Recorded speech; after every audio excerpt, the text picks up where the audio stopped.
this morning and turned in them to Deuteronomy chapter 6. Deuteronomy chapter 6. In a bit, I will look at that. Deuteronomy chapter 6, beginning in the passage there. But you know, I look at my life and God's calling and John Lovegrove and Milton Carr and how things have come together. Many years ago, I went 1 year to Moody Bible Institute. Then I dropped out of school and enrolled after 6 months break at Kansas City Bible College. Well, if you guys know anything about basketball in those days, Kansas University and Indiana were continually fighting it out for the national championship. That was just taken for granted. In Indiana, I think in 51 or 2, Indiana won it by 1 point in overtime. And so Brother Parrish and I talk about this, but we're on different sides of that ball game. But Kansas City Bible College was a small school. Had a gym, but had nothing to go with the basketball team. There are 3 guys from Indiana and 3 guys from Kansas. And we're always discussing who had the best basketball. So we decided to stop that and organize our own basketball team. And you know, I came across Milton Carr, and we talked about it, but Kansas City Bible College didn't have any equipment. I don't think they had a basketball held air. And so, I don't know where we got this idea. Milton Carr and I went down to Kansas City Life Insurance Company and businesses in Kansas City, and we said, would you help a Bible school get athletic equipment? Would you believe it? I mean, before we got done, Kansas City Bible College had the sharpest basketball uniforms, warm-up jackets, pants, suits, everything. And we just had a good little basketball team. But that's where I worked with Milton Carr at the beginning of the thing. He and I both worked on this. Then I hunted and hunted for some location in the West. Finally, through Dr. Stenholm at Bob Jones University, I heard of a man named John Lovegrove in Thane, Wyoming. And when John talks about Thane and leaving it, you know, that's where I was led west. John Lovegrove was responsible for me being here. And I thank both of these men for the past, what they meant to me. Now, I've been thinking about this day for several months, and I think I'm in trouble. I'm not sure that I can top the stories that have been told.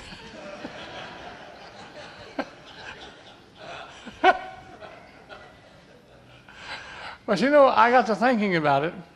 I read an article by Sam Horn in the Fundamental Frontline. And the article had to do with the fact that the older generation has failed the younger generation because they did not acquaint them with the great leaders, defenders of the faith in time past. Sam Horn says this in talking about that. One of the more significant individuals in the early history of fundamentalism was a scholar preacher, J. Gresham Machen. Boy, that rang a bell with me.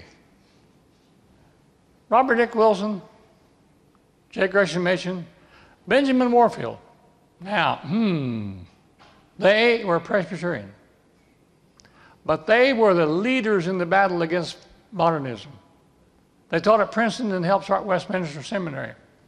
Well, that refreshed my mind of where I came from and what happened to me. And I got to thinking about preaching on this. Now, Milton Carr and John Lovegrove had exciting titles to whatever they said. I'm not sure Milton Carr had a title. He just got up and told stories. But I want to tell you, that was a blessing. Man, he rang a bell with me. And I know he did with you. But if I had a title to this, it would be Learn from the Past, but Don't Live in It. Learn from the past, but don't live in it. And I got to thinking, how can I relate this? What's the best way to relate it? How can I say it that would have most effective input? Well, I got to think of my own story. I've never preached this. Nowhere. John Lovegrove preached that sermon, one sermon 35 times. Well, maybe that's not quite accurate, but something like that, you know. Milton Carr has told those stories again and again. Well, hey, that's great. I have never done this because I don't like to talk about myself. However, I got to thinking about it. The most important things that are to you are things that happen to you personally. They carry the most weight because it was you. As a kid, I lived in Missouri. My mother was a Missourian, my dad a Kansan. In those days, driving on Missouri highways was a pain. Kansas had straight roads every mile, divided off. Missouri did not have that. Oh, that made my dad so mad. Driving on the Missouri roads in those days. But 1943, March of 43, we moved to a south central Kansas town that you've never heard of, and you have never been there, I don't think, Atlanta, Kansas. It was named after Atlanta, Idaho, not Atlanta, Georgia. Atlanta, Idaho was named after Atlanta, Georgia. Atlanta, Kansas was named after Atlanta, Idaho. My Aunt Mary, they say, named the town. In Missouri, I did not know it at the time. I attended the Methodist church, whenever we went. I don't know if we went that much anyway. In Kansas, I walked in this little town, and in the Methodist church, can you believe it? There's a man from Canada. Now, when I say this, I have to say it with respect to Mary Carr because she's a Canadian. And sometimes I kid her about the Canadians. But I've got to be careful. It was a Canadian that led me to Jesus Christ. He was on his way to the mission field, middle of World War II. Could not get there. He stopped in a little small town in the Methodist church. Now, he wasn't a Methodist doctrinally. He taught the security of the believer. He taught baptism by immersion. He believed just what we believe today. In a period of time, 80 folks got saved in this little town of 340 people. 400 attended one baptismal service. He literally upset that town upside down. I walked into a midst of a mini revival. I didn't know at the time, but I did. I got saved. My sister got saved. My mother got back with the Lord. Brother Bob Landis and I are going to Arizona for a meeting next week, fellowship meeting. The man who arranged this is a guy who named Russell Staub. He came to the Lord during that man's ministry. His wife was saved under my ministry later. But in this little small town, after this man left the church and moved on somewhere else, the denomination began getting the local men to come and preach. It was modernism. I didn't know what it was at the time. And so eventually some people left that church and started what they called it a Bible hall. Now, doctrinally, it was no different than what we believe today. And you can imagine that town of 340. That created a scene. It created controversy. Now, brethren, we are here today because of the modernistic fundamentalist controversy. Mark it down. We wouldn't be here. You wouldn't be here. This church wouldn't be here. Bob Jones wouldn't be here. Grace Baptist Bible College wouldn't be here.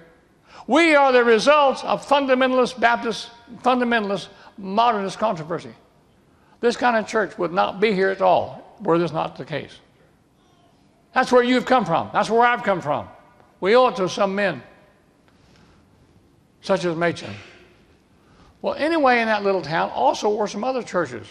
And to go with the basketball team, Jim Welch wasn't there, or he'd have been part of our basketball team.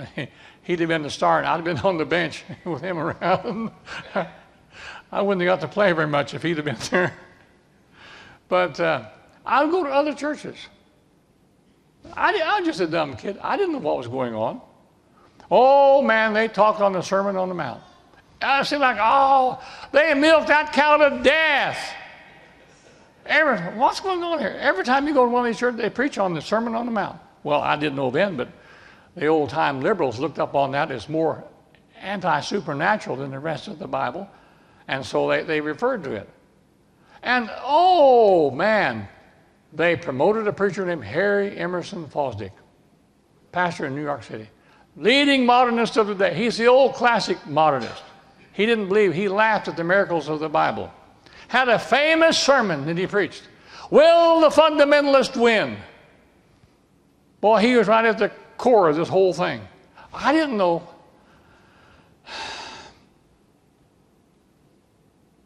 I had some wrong ideas. I thought, as I looked around, if you went to college or school, you didn't believe the Bible anymore. A guy that used to play basketball with us, named Junior Allen, went out to study for the ministry, completely chucked the whole thing. Another guy became a modernist. And I felt, if you went to school, you didn't believe the Bible. I was all wet. I didn't know any different. Who did I talk with? Where did I go to find any answer to this? Well, I got to thinking. Now I look back and see the sovereignty of God. I didn't then. Not so much. I said, some people in this town say that Jesus Christ has saved them. I think I've been saved by him. Their lives have been changed radically. A bootlegger became a sweet Christian man.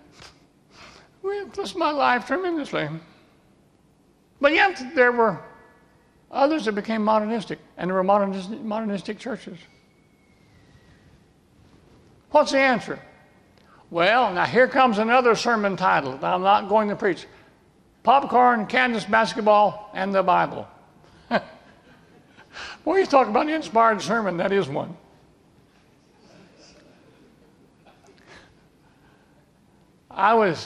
This is before the days of TV, you characters here.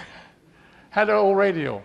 I popped me a great big old dish pan of popcorn. Now, Elmo, I don't mean a bag. I mean the whole dish. I'd eat the whole thing myself. Never gain a pound, never gain an ounce. Why, in those days, I was so skinny, I could hide in the shade of a clothesline. And so I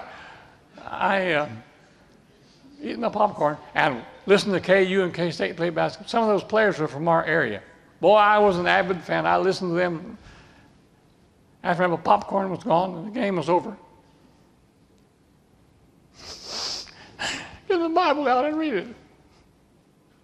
Best days of my life. I wasn't trying to prove anybody right or anybody wrong. I said, God, if you're there, if this is your book, I want to know you. And you begin reading the Bible, you get some answers to that. I did. I didn't know how to handle modernism, but it didn't bother me much anymore. I knew that the Bible was real and salvation through Jesus Christ was real, and that was genuine. But somewhere along the line, a little bit after this, someone had no idea what I was going through. Maybe a few years later, gave me a copy of J. Gresham Machen's book, Christianity and Liberalism. Woo! I read that and shouted! What had been a great big old mountain just disappeared as a sand pile. What I thought was an insurmountable problem, I saw was just. Let me give you some idea of some men that I'm talking. I have a book here.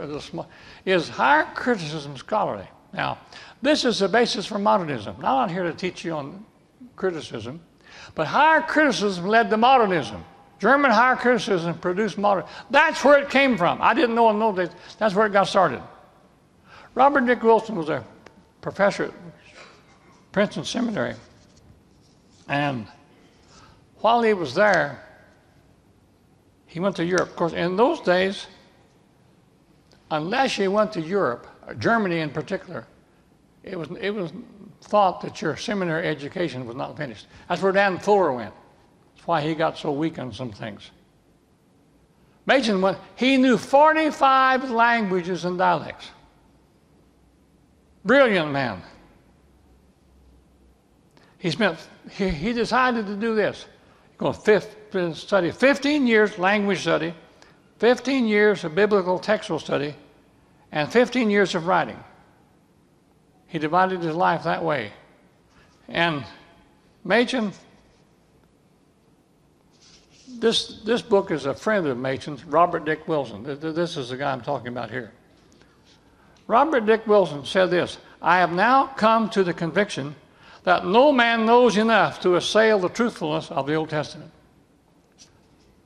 Robert Dick Wilson said this: if a guy comes to me and said, I've got the evidence here to show that the Old Testament is wrong at this or that point, then that's where my work begins. I'm ready for him.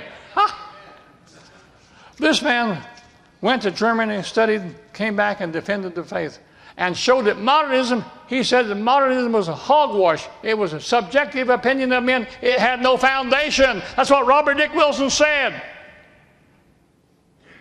He and Benjamin Warfield and Machen defended the faith in a unique way. Now, I didn't know that till later, but I was a product of the fundamentalist controversy and modernistic controversy. I want to tell you, I thank God for my mother, who left a liberal church and went to a Bible-believing church, even though it created quite a bit of stink in our little town. And I was a junior high boy, and I went along. So I am a product of the fundamentalist modernist controversy. Okay, after I graduated from Bob Jones, I sort of wandered around a while. I worked in the old Youth for Christ, and that's in the days when it was pretty solid. And Brother Wilbur Bickham called me and said, Brother Wally, would you come down to be our pastor at the Mount Vernon Community Church? Now, it was a community church, but the doctrine was just what we are today. Well, I said, Brother Wilbur, I said, you know, the Bible says that prophet's not without honor except in his own country. He said, well, did you fill the pulpit? Would you fill the pulpit for us? Oh, yeah, I did it for 2 years. They never did vote on me. Great honk.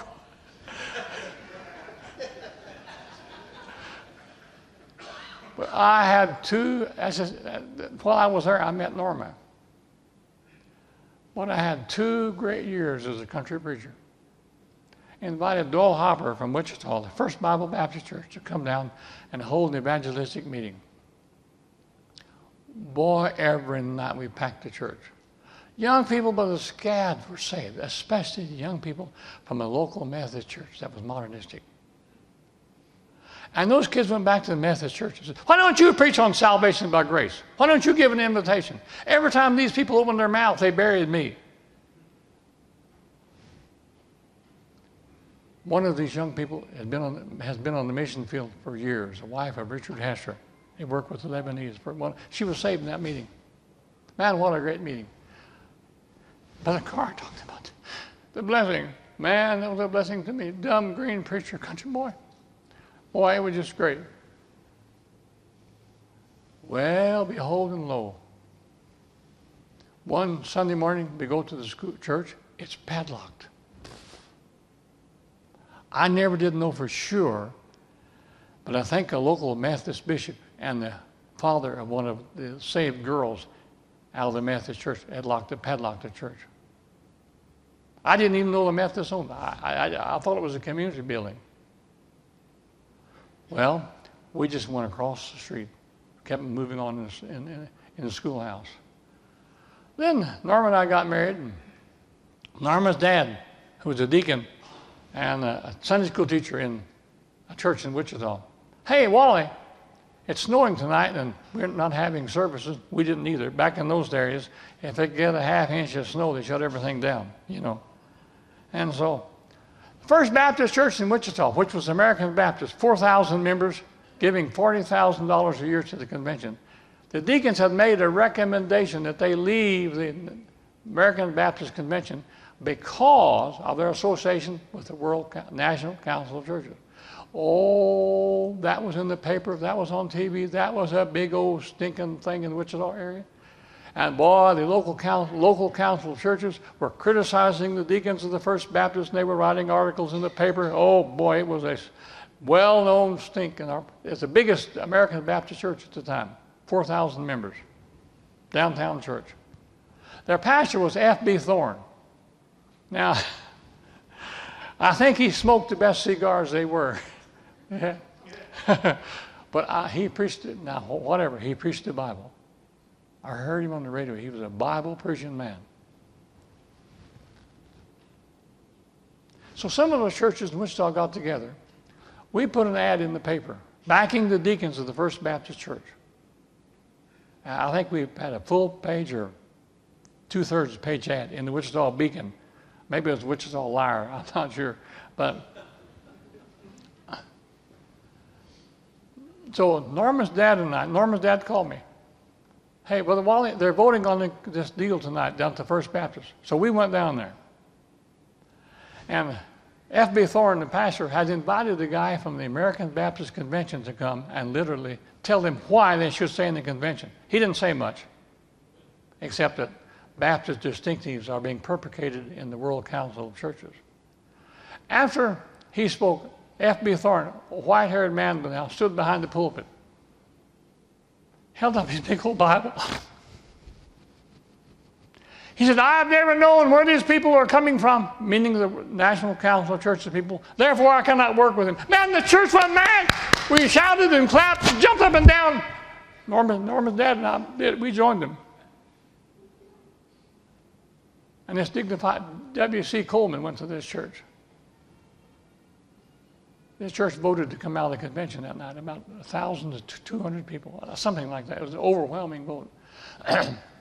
A few days later, Metropolitan Baptist was started in Wichita. The first Sunday, they had 1,300 members from this. It became a Southern Baptist church, but Beth Eden became an independent Baptist church that came out of this.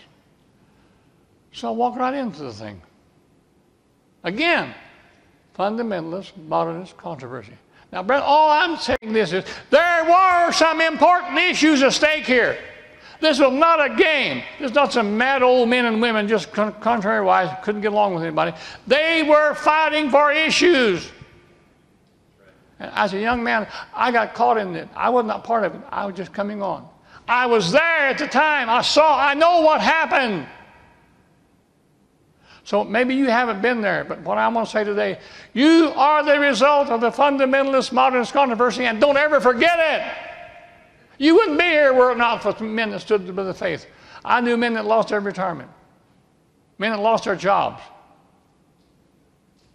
I know people lost business over this issue because there were some men who believed the Bible. Now, you know, older men and young men are different.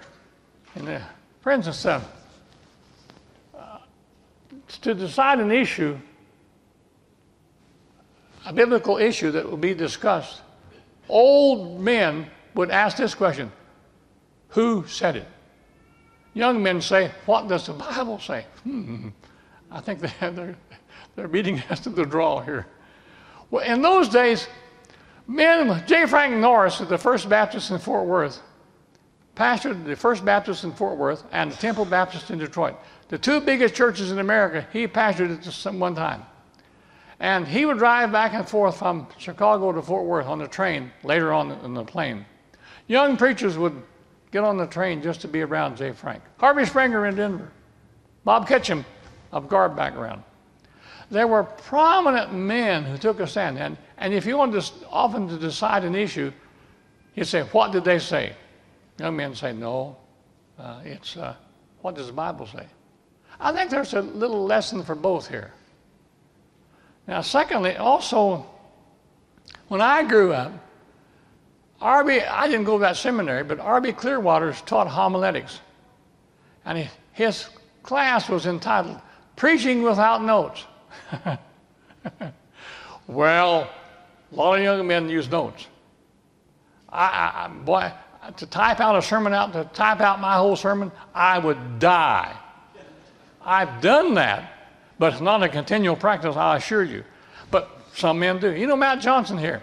One thing about him, he wants to know if it's in the Bible. That's great. The answers to young men come from this. Is it found in the Bible? You know, a while back, he's so expository preacher oriented that one Sunday morning, he did not make announcements. You know why? Because he couldn't find verses that fit the announcements, so he didn't.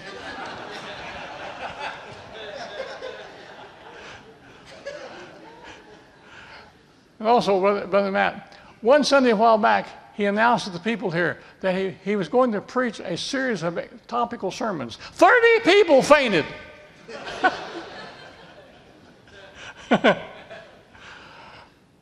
Well, the point is, and the reason I mention this, is the fact that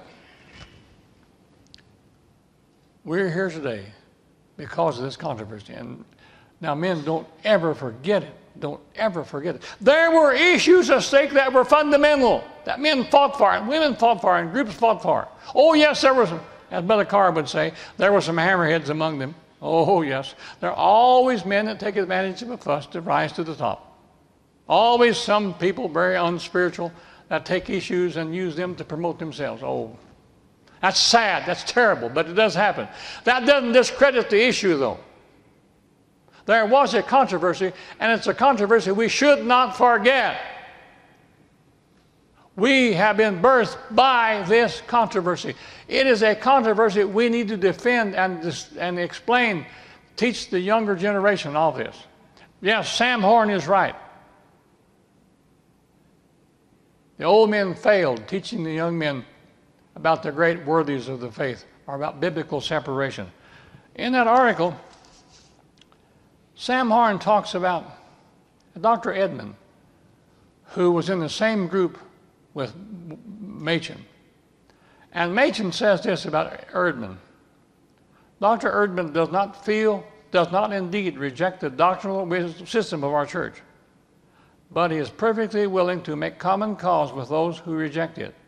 And he is perfectly willing on many occasions to keep it in the background. I, on the other hand, can never consent to keep in the background Christian doctrine. I hold is not merely connected with the gospel, but it is identical with the gospel. And if I did not preach it at all times, and especially in those places where it subjects me to personal abuse, I should regard myself as guilty of sheer unfaithfulness to Christ. Boy, you're right, Machen. In other words, to neglect this issue is to neglect something that's going on. He talks about this man being a Bible believer, but working with those that were not Bible believers. Machen heard Billy Sunday one day. And he goes, Billy Sunday probably didn't know English too well, much less any other languages. And Machen said after he heard him, I like him for his enemies. Good thought. All right, and then back in Deuteronomy, and I close today. I look at some verses there. In Deuteronomy 6, verse 6, and these words which I command thee this day shall be in thine heart. And thou shalt teach them diligently unto thy children, and shalt talk of them when thou goest in the house, when thou walkest by the way, and when thou liest down, and when thou risest up. And shalt bind them for a sign upon thine hand, that they shall be as frontness between thine eyes. And shall write them upon the posts of thine house and on thy gates. And it shall be when the Lord shall have brought thee into the land which he swore unto thy fathers, to Abraham, to Isaac, and to Joseph, to give them great and goodly cities which thou buildest not, and houses full of good things which thou fillest not, and wells digged which thou diggest not, vineyards and olive trees which thou plantest not, then thou shalt have eaten to the full. Then beware, lest thou forget the Lord, who brought thee forth out of the land of Egypt from the house of bondage. Now, first of all, in this passage, and that's been the pitch so far, don't forget where we've come from. That's why I told these stories. You could probably tell similar stories, and you could come across others who would also tell similar stories. But I'll tell you, there's a tendency, as Dr. Horn pointed out, there's a tendency to forget these things. I think I can look back and say, I forgot it. Those who have not been involved in the controversy sometimes forget what the controversy was all about, how important it was. A whole bunch of old men that are fuddy-duddies and they got to fight all the time. Oh, come on. There might be some men of the fundamentalist ranks that do that, but not the rank and file. The rank and file are godly men. The rank and file want to promote the Bible. They love the Lord. And they want to do the work of God in a genuine fashion. So don't let some hammerheads destroy what is the basic fundamental thing.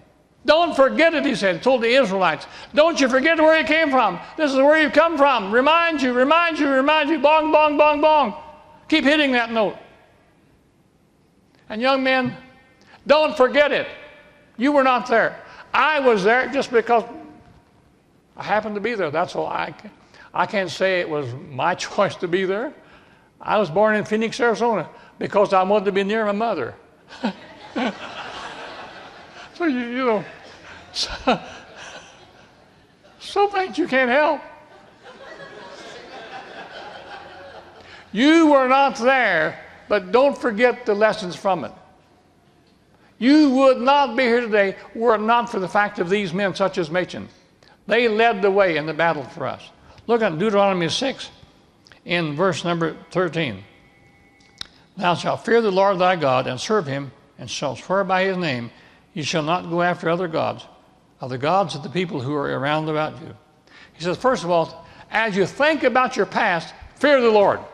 That means to respect him. Now, friend, as Machen points out, doctrine is very important in fearing the Lord. Otherwise, you have wrong gods. It means respect for God, respect for his word. Why did these men take their stand? Because they feared the Lord. More than they feared their group, our men and women around them. When the First Baptist Church in Wichita took their stand, here was the biggest church in the American Baptist Convention. Here was the biggest church in the area. But they took a stand and got, oh, did they get flack for it? But they took it anyway because they feared the Lord. My friend, when we look at our background, it should encourage us to fear the Lord and respect him. Men of God took this stand. And today we're the result of that. Secondly, he says here, shall serve him. That means you fear God and you do what he wants you to do. You serve him. You and I are his servants, not servants of men. One of the hallmarks of independent Baptists is this, the autonomy of the local church. And boy, it really, sometimes you have some tricky issues here.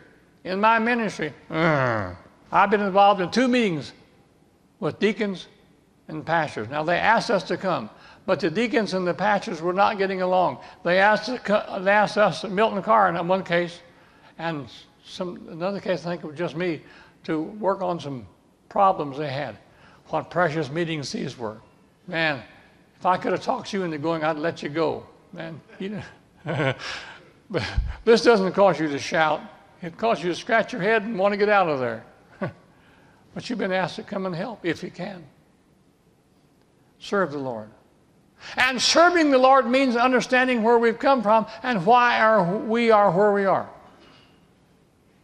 Don't be ignorant of the past. Read Machen's book, Christianity versus Liberalism. Read Robert Dick Wilson. Read Benjamin Warfield. These men faced modernism and blew it apart. And men who knew and know say, Machen, one liberal said this, Machen understood us better than we did ourselves.